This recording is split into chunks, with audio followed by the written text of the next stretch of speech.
નમસ્કાર અને આપ સૌને મારા સાદર પ્રણામ. વાલા વિદ્યાર્થી મિત્રો, આપ સૌ સ્વસ્થ અને ખુશી મજામાં હશો એવી આશા સાથે આપણે ફરી મળી રહ્યા છીએ. વાલા વિદ્યાર્થી મિત્રો, આપણે ધોરણ 11 આંકડાશાસ્ત્રમાં 5મું પ્રકરણ આવૃત્તિ વિતરણ જે છે એની વિષમતા એનો આપણે અભ્યાસ કરી રહ્યા છીએ.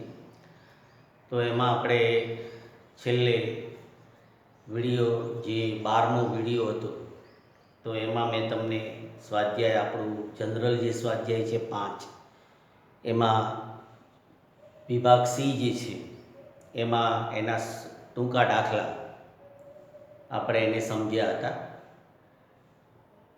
તો આજે ફરીથી આપણે મળી રહ્યા છીએ. આમ તો મેં તમને એમાં કીધું જ હતું કે આગળના જે ટૂંકા દાખલા છે એ પછી તમે જાતે ગણવા પ્રયત્ન કરજો, પણ છતાંય આપણે ફરી એક ભાગ હું તમારી સામે વધારે મૂકી રહ્યો છું. તો આજે આપણે વિભાગ સીની અંદર જે ટૂંકા દાખલા આગળ જે છે એને સમજીશું. તો તમારું જે પાઠ્યપુસ્તક છે એમાં પેજ નંબર 210 ઉપર તમે જુઓ. સ્વાધ્યાય જે આપણું 5 છે એમાં વિભાગ સી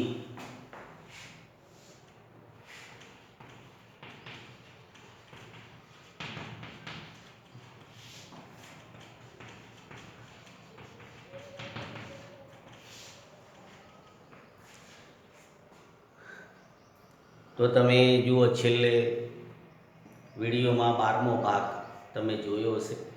તો વિભાગ સીની અંદર આપણે જે પ્રશ્ન નંબર 10 છે ત્યાં સુધીના જે ટૂંકા દાખલા છે એને આપણે ગણી અને સમજ્યા હતા. તો હવે આજે આપણે આગળ 11મો જે પ્રશ્ન છે કે દાખલો છે એ પ્રમાણે આપણે આગળ વધીશું.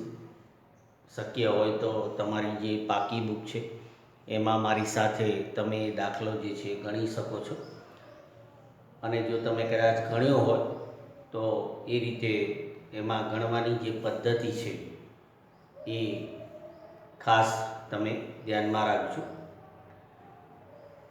તો 11મો જે પ્રશ્ન છે જુઓ, એમાં આપણને એમ કીધું છે કે એક વિષમ આવૃત્તિ વિતરણ માટે આપણને મધ્યક આપેલો છે 40, બહુલક આપેલો છે જુઓ 46.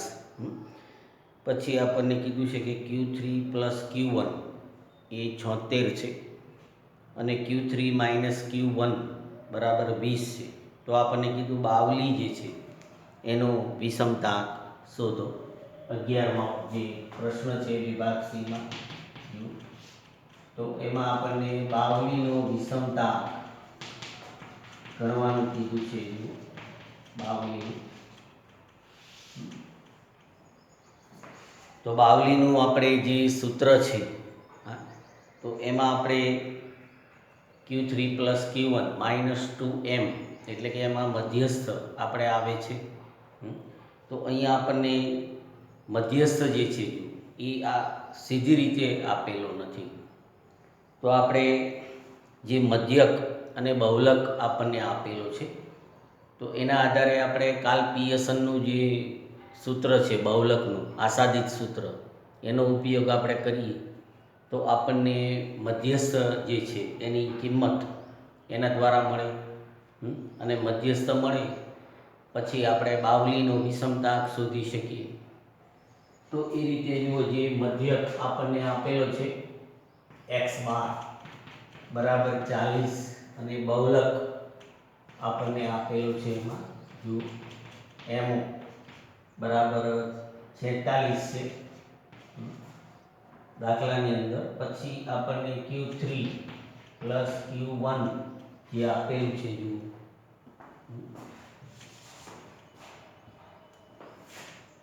Q3 પ્લસ Q1 બરાબર આપણને આપેલું છે જુઓ 76 અને Q3 માઇનસ Q1 તો એ આપણને આપેલું છે જુઓ 20. તો આ 4 માહિતી જે આપેલી છે અને આપણે જે વાત કરી એ પ્રમાણે કે મધ્યસ્થ આપણે પહેલાં શોધવો પડે. તો એના માટે જે બહુલક આપણને આપેલો છે એમો તો બહુલકનું જે આસાદિત કાલ પિયર્સનનું જે સૂત્ર છે એ બહુલકનું સૂત્ર આપણે મૂકીએ 3m માઇનસ 2x બાર એ સૂત્રનો આપણે ઉપયોગ કરીએ 3m માઇનસ 2x બાર. તો જ્યારે આપણે વિષમ પરિસ્થિતિ હોય, બહુલક જ્યારે સીધી રીતે શક્ય ન હોય ત્યારે કાલ પિયર્સન જે છે એનો ઉપયોગ આપણે આ સૂત્ર જે છે એનો ઉપયોગ આપણે આગળના પ્રકરણમાં આપણે આવતો જ હતો. તો એ રીતે આપણે બહુલકનું જે સૂત્ર મૂક્યું. હવે ડાબા જબા પ્રમાણે આપણે કિંમતો મૂકીએ. જુઓ, બહુલક બરાબર 46, 3m એટલે મધ્યસ્થ આપણે શોધવાનો છે, એટલે એમ તો આપણે અજ્ઞાત રહેશે અત્યારે, અને 2x બાર જુઓ એટલે કે આપણે x બાર બરાબર 40 મૂકીએ. હવે આપણે એનું સાદું રૂપ આપીએ તો આપણે એ રીતે જુઓ 46 બરાબર 3m માઇનસ આપણે 40 દુ 80 થયા. હવે જે માઇનસ 80 છે એને આપણે ડાબી બાજુ લઈ જઈએ તો એ પ્લસ થશે, અને 3m આપણે એ રીતે કોમન નીકળશે. જુઓ કે 3m બરાબર આપણે 46 વત્તા 80 થશે, એટલે કે માઇનસ 80 જે છે એને આપણે ડાબી બાજુ લઈ ગયા તો એ 46માં એ ઉમેર્યું. તો એ રીતે આપણે 3m બરાબર, હવે આ બેનો આપણે સરવાળો કરીએ તો 6 અને 8 અને 4 12 એટલે 126 બંનેનો સરવાળો થયો. તો હવે એ રીતે આપણે એમ આપણે હવે કોમન કાઢીએ. એમ તો એમ આપણે કોમન કાઢીએ એટલે 3 એના ગુણાકારમાં છે એ 126 જે છે એના છેદમાં જાય, એટલે કે 126 ભાગ્યા 3. તો એ રીતે આપણને મધ્યસ્થ જે છે એની કિંમત મળી જશે. જો આપણે 126 ભાગ્યા 3 આપણે કરીએ તો 42 જે છે એ આપણને મધ્યસ્થ મળે છે. તો મધ્યસ્થ આપણે બહુલકનું જે સૂત્ર છે એનો ઉપયોગ કરી અને મધ્યસ્થ શોધ્યું. તો હવે આપણે આગળ બાવલીનો વિષમતાંક શોધવાનો છે. તો હવે એનું સૂત્ર આપણે મૂકીએ વિષમતાંકનું, કે જે બરાબર આપણે Q3 plus Q1 minus 2m. તો વિડીયો એટલે બીજું કંઈ કામ આવી જાય શું હતું? અને 9 વાગે ફાધરની ઓફિસમાંથી તમારો પેપર લઈ લેજો. હા, એ તો ઓકે. હા તો 9 ને 5 ક્લાસમાં હોઈ જવાનું તમારે. હા બસ. એટલે એ રીતે જો આપણે બાવલીનું સૂત્ર હવે મૂકી શકીએ છીએ. તો આપણને જુઓ Q3 પ્લસ Q1 એ પરિણામ તો આપેલું છે 76, બરાબર. એ 76 છે. પછી માઇનસ 2m, તો એમની કિંમત આપણે 42 આવી.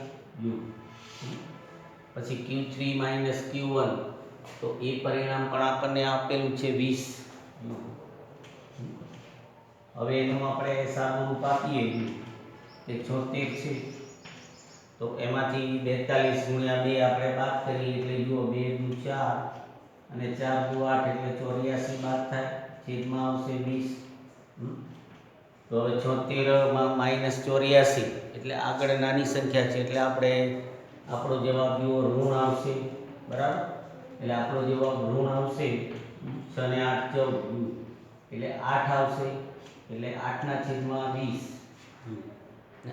તો 8/20 છે અને 8 આપણે ઉપર ઋણ છે એટલે આપણો જવાબ ઋણ આવશે. જુઓ તો 8/20 જે આપણે કરીએ તો 0.4 એટલે કે 0.40 માઇનસ 0.4 કે 40 એ આપણને વિષમતાંક જે છે એ મળશે. તો આ રીતે આપણે જુઓ જે આપણને માહિતી આપી હતી, બરાબર, એ પ્રમાણે આપણે બાવલીની પદ્ધતિ પ્રમાણે વિષમતાંક છે એ શોધ્યો.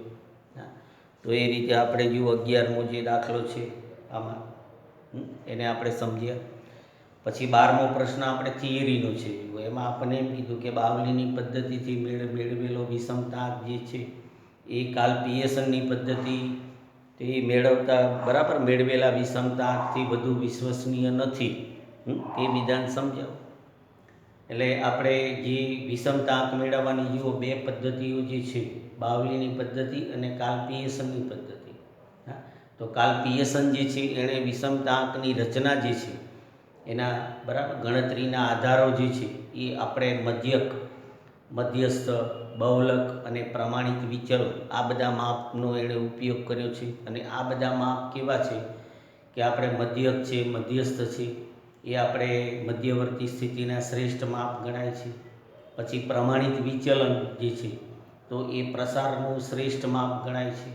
તો એ કાર્લ પિયર્સન જે છે એણે મધ્યવર્તી સ્થિતિ અને પ્રસાર બંનેના શ્રેષ્ઠ માપનો ઉપયોગ કરીને એણે આપણને સૂત્ર આપ્યું છે.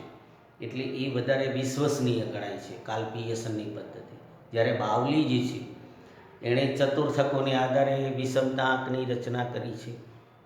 તો એ રીતે જે ચતુર્થકોનું જે માપ છે એ શ્રેષ્ઠ માપ ગણવામાં આવતું નથી. એ માત્ર આપણે સ્થાનીય સરેરાશના માપ એ ગણાતા હોય છે. એટલે કે ચતુર્થકો દ્વારા આપણે માહિતી જે છે એના 4 સરખા ભાગ પાડી શકીએ છીએ.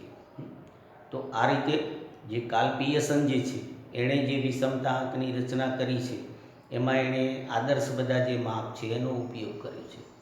તો કાર્લ પિયર્સનની પદ્ધતિથી મેળવેલો વિષમતા આંક શું ગણાય છે? વધારે વિશ્વસનીય ગણાય. બરાબર. તો આ બાબત છે એમાં. તો એ રીતે આપણને કીધું છે કે બાવલીની પદ્ધતિ વધારે વિશ્વસનીય કેમ નથી અને કાર્લ પિયર્સનની પદ્ધતિ વધારે કેમ વિશ્વસનીય છે. તો એ રીતે એમ કાર્લ પિયર્સન છે એણે બધા આદર્શ માપનો ઉપયોગ કરેલો છે અને જે બાવલી છે એણે ચતુર્થકોની મદદથી વિષમતા આંકની રચના કરી છે. એટલે એ રીતે કાર્લ પિયર્સનની પદ્ધતિ જે છે વધારે શ્રેષ્ઠ અને વિશ્વસનીય ગણાય છે. બરાબર. પછી આપણે 13મો પ્રશ્ન જે છે એમાં આપણને જુઓ કીધું છે કે એક આવૃત્તિ વિતરણના 3 ચતુર્થકો એટલે આપણે Q1, Q2 અને Q3. તો આપણને 3 સંખ્યાઓ આપી છે જુઓ 76, 98 અને 40. તો ચતુર્થકો જે છે એ આપણે ચડતા ક્રમમાં હોય. આપણે આગળ એવો એક દાખલો ગણેલો છે. તો આપણને કીધું વિષમતા આંક શોધો અને એનો પ્રકાર જણાવો. તો આપણે ચતુર્થકો આપેલા છે એટલે બાવલીની પદ્ધતિથી આપણે વિષમતા આંક શોધી શકીએ. તો એ રીતે આપણે 13મો જે પ્રશ્ન છે તો એમાં આપણે વિષમતા આંક જે છે એ મેળવવાનો છે. જે તો હવે જે આપણને 3 અવલોકનો આપેલા છે એમાં સૌથી નાનું જે અવલોકન છે 40 એ આપણે પ્રથમ ચતુર્થક ગણાય. Q1 બરાબર 40.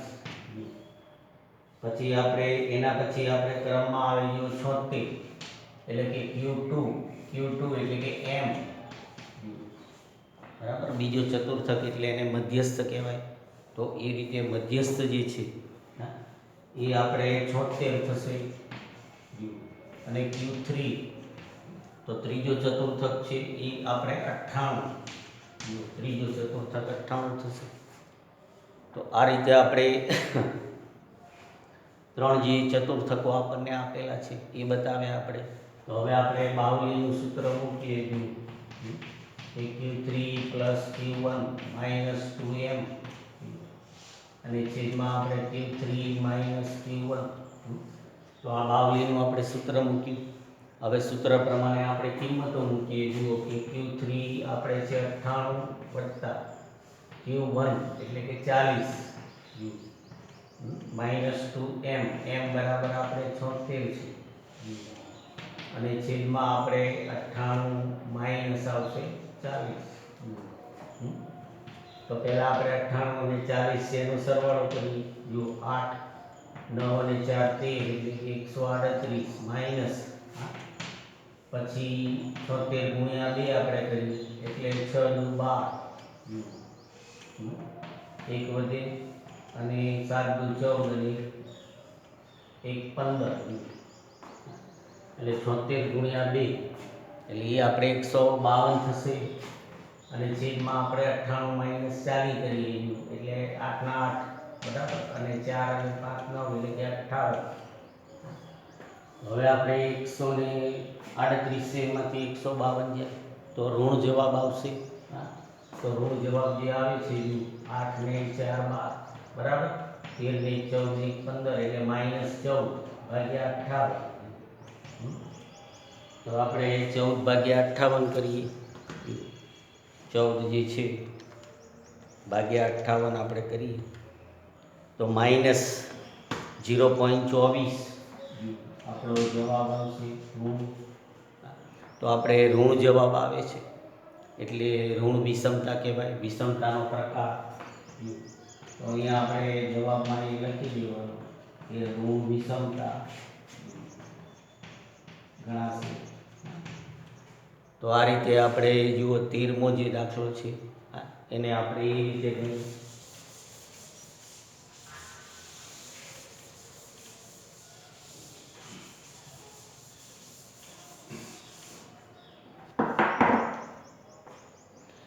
પછી આગળ આપણે જુઓ 14મો પ્રશ્ન જે છે એ વિભાગ સીની અંદર જે છે એ આપણે જોઈએ.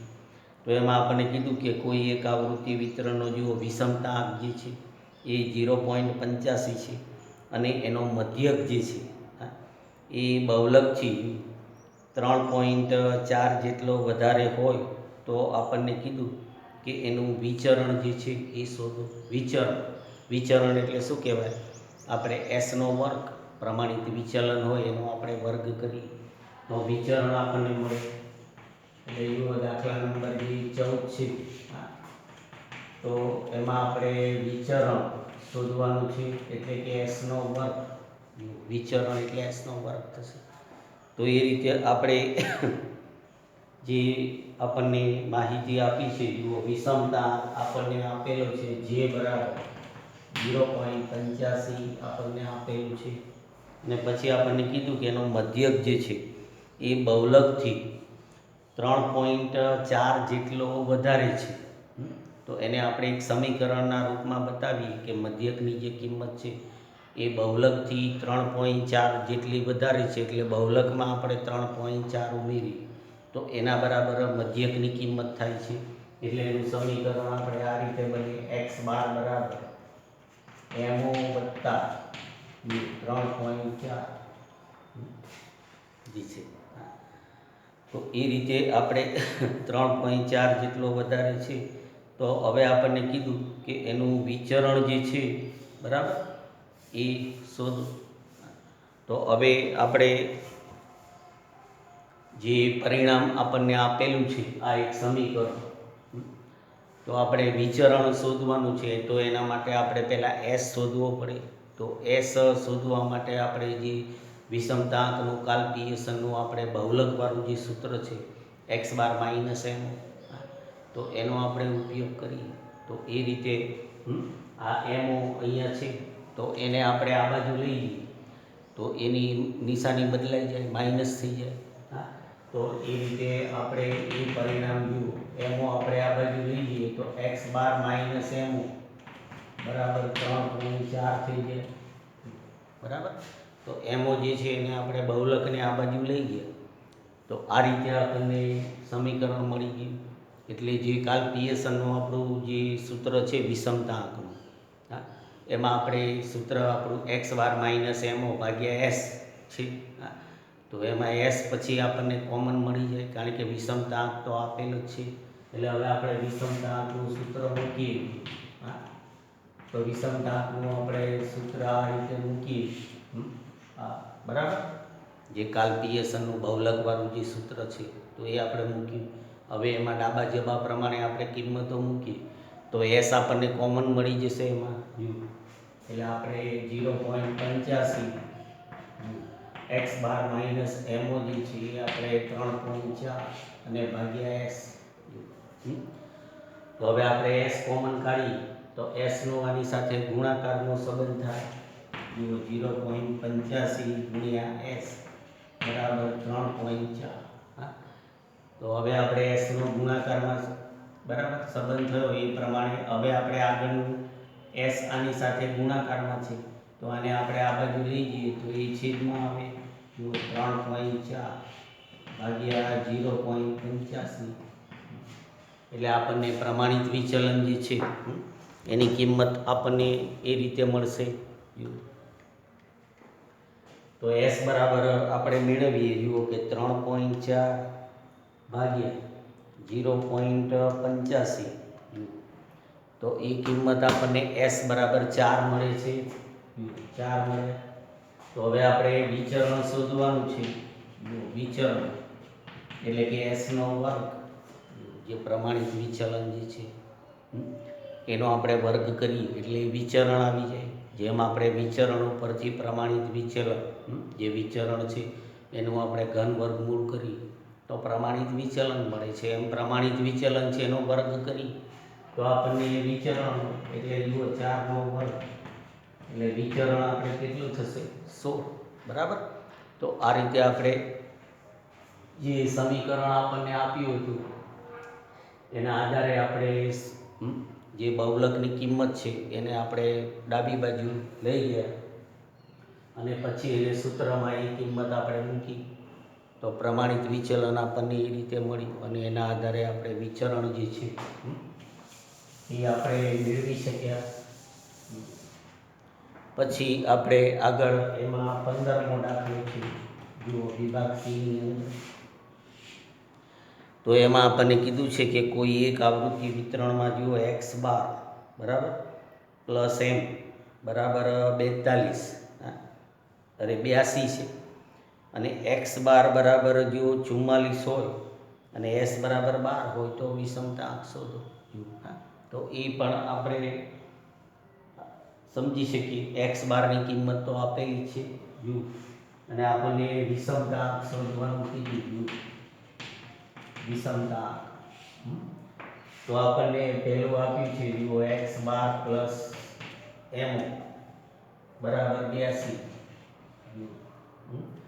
પછી x બાર બરાબર આપણને 44 આપેલું છે અને s બરાબર આપણને 12 આપેલું છે.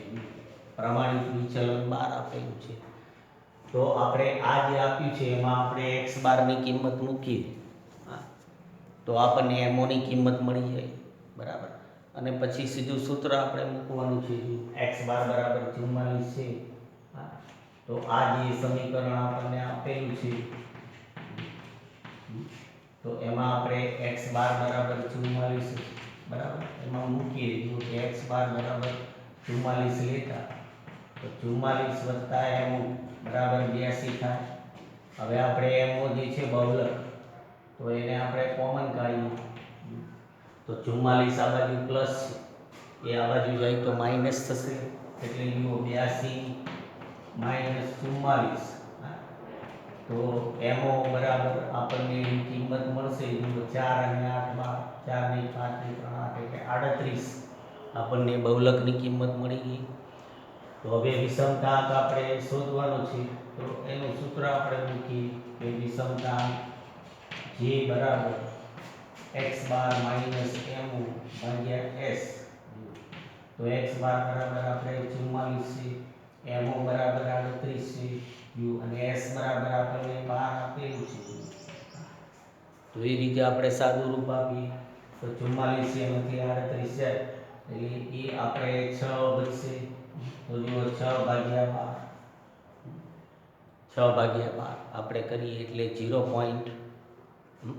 આપણને એનો જવાબ જે છે એ પોઈન્ટમાં મળશે. જુઓ 6 ભાગ્યા 12 આપણે કરીએ એટલે 0.5 વિષમતા આંક આપણને 0.5 અને એ ઘન છે એટલે ઘન વિષમતા.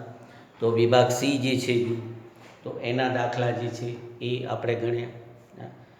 તો એવી રીતે જુઓ વિભાગ D જે છે તો એમાં શરૂઆતના બધા પ્રશ્નો આપણે જોઈએ તો થિયરીના છે. બરાબર.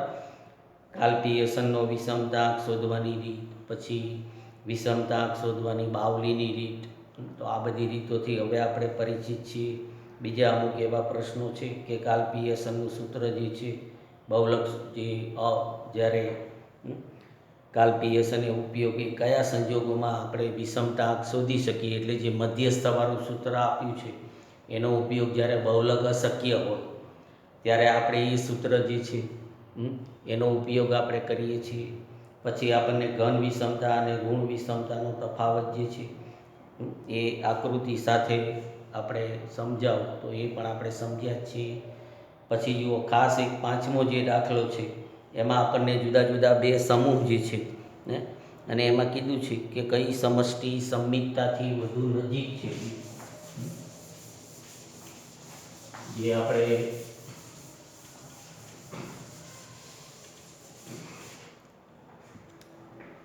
જો વિભાગ ડી છે તો એમાં આપણે પાંચમો જે દાખલો આપણને આપેલો છે તો એમાં કીધું કે કઈ સમષ્ટિ સંમિતતાથી વધુ નજીક છે, એટલે કે શેમાં સંમિતતા વધારે છે. દાખલા નંબર 5 તો સંમિતતા શેમાં વધુ છે એ આપણે નક્કી કરવાનું છે. તો એના માટે આપણે જે બે સમૂહ આપણને આપેલા છે, જુઓ પહેલો સમૂહ આપણે સમષ્ટિ એ છે, સમષ્ટિ એ. તો એમાં આપણને 3 માપ આપેલા છે, x બાર, mo અને s, બરાબર. તો એ જે 3 માપ આપેલા છે એની મદદથી આપણે વિષમતાંક એનો મેળવી. સમષ્ટિ એ જે છે તો એનો વિષમતાંક આપણને મળે g બરાબર. જુઓ 3 માપ આપેલા છે તો આપણે mo વાળું જે સૂત્ર છે એ મૂક્યું વિષમતાંક મેળવવાનું, અને સૂત્ર પ્રમાણે આપણે કિંમતો મૂકીએ કે 56 માઇનસ આપણે mo બરાબર જુઓ 60 અને પછી 24 છે. તો ઉપર આપણે 56 માંથી 60 જાય એટલે -4/24 આવે. તો એ રીતે એનો વિષમતાંક જે છે બરાબર એ આપણને 4/24 છે. તો એનો વિષમતાંક આપણે એ રીતે મેળવીએ. જુઓ કે 4/24 આપણે કરીએ તો -16 અને 6 છે એટલે માઇનસમાં આપણે 0.17 એનો વિષમતાંક મળશે આપણને. પછી એ રીતે આપણે સમષ્ટિ બી છે તો એનો વિષમતાંક આપણે મેળવીએ. જે માહિતી આપી છે એ પ્રમાણે આપણે એમાં સૂત્ર મૂકવાનું. જુઓ સમષ્ટિ બી છે તો એમાં આપણને મધ્યસ્થ આપેલો છે, બહુલક નથી આપેલો, એટલે એમાં આપણે આ સૂત્ર આવશે વિષમતાંક મેળવવાનું.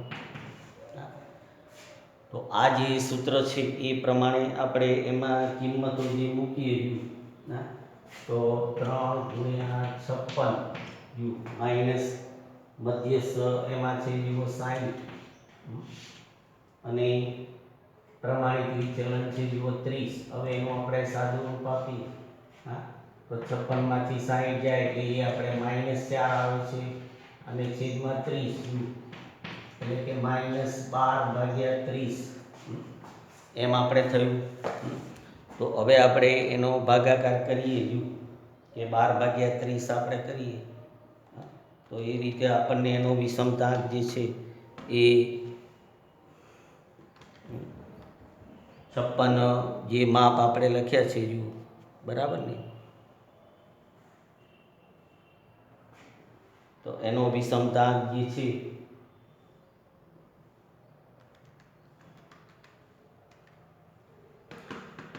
તો એ આપણને માઇનસમાં એનો જવાબ જે છે આપણને -0.4 જે મળે છે.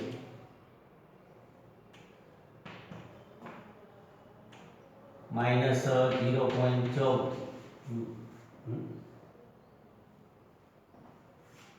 જે આપણે 12/30 એટલે એ રીતે આપણે -0.14 આપણને મળે છે એનો વિષમતાંક. એટલે આપણે બંનેને સરખાવીએ કે જ્યારે આપણે વિષમતાની સરખામણી જો કરવાની હોય ત્યારે નિશાની ધ્યાનમાં નહીં લેવાની, બરાબર. એની જે વિષમતાંકનું જે મૂલ્ય છે આનો વિષમતાંક આપણે 0.14 અને આ 0.17. તો જેનો વિષમતાંક વધુ છે એમાં વધારે વિષમતા જે છે એ કહેવાય જ્યારે આપણે સરખામણી કરીએ ત્યારે.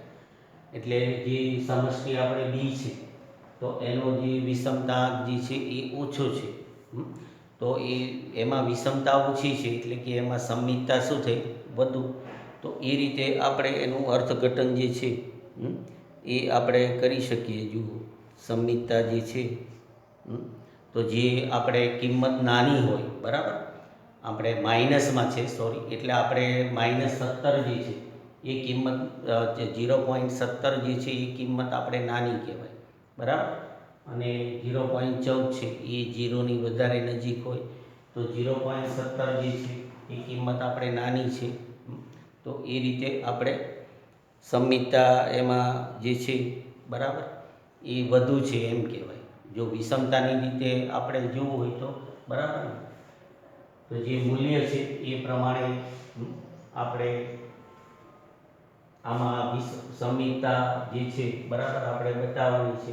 તો આમાં સંમિતતા જે છે, જુઓ, બંનેની આપણે જે મૂલ્ય જેનું વધુ હોય તો આમાં વિષમતા વધુ અને સંમિતતા જે છે એ ઓછી, બરાબર, એમ કહેવાય. અને આમાં આપણે વિષમતા જે છે એ ઓછી અને સંમિતતા વધુ. આપણે સંમિતતા ઉપર તમને જે કીધું છે કે સંમિતતાની વધુ નજીક, તો સમષ્ટિ એ જે છે એ સમષ્ટિ એ સંમિતતા જે છે એની વધુ નજીક છે એમ આપણે કહી શકીએ, કારણ કે એમાં વિષમતા જે છે એનું પ્રમાણ વધારે છે.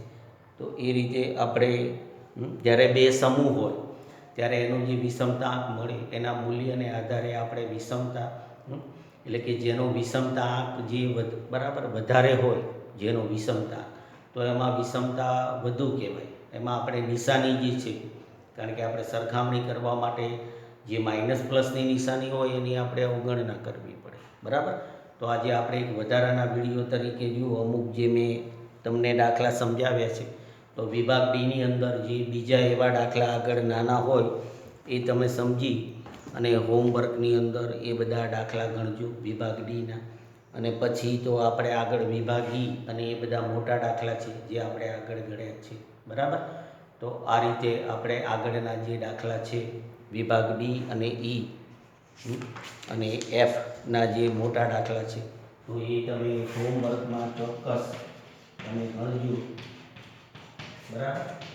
જે વિભાગ આપણે છે એના બાકીના જે દાખલા છે ડી, ઈ અને એફ, તો આ બધા વિભાગના મોટા દાખલા આપણે આગળ ગણ્યા જ હતા. તો એ રીતે હોમવર્કમાં ગણી નાખજો, બરાબર. તો આજે એક વધારાનો વિડીયો મેં તમારી સામે મૂક્યો હતો, એના દ્વારા તમે એનો અભ્યાસ કરજો. હા, વિડીયો ફરીથી જોજો, અમુક એવું કોઈ તમને મુશ્કેલી હોય તો. તો હવે આપણે ફરી મળીશું ત્યારે આપણે નવું પ્રકરણ શરૂ કરીશું, બરાબર. તો આવજો, અસ્તુ, આભાર અને ધન્યવાદ.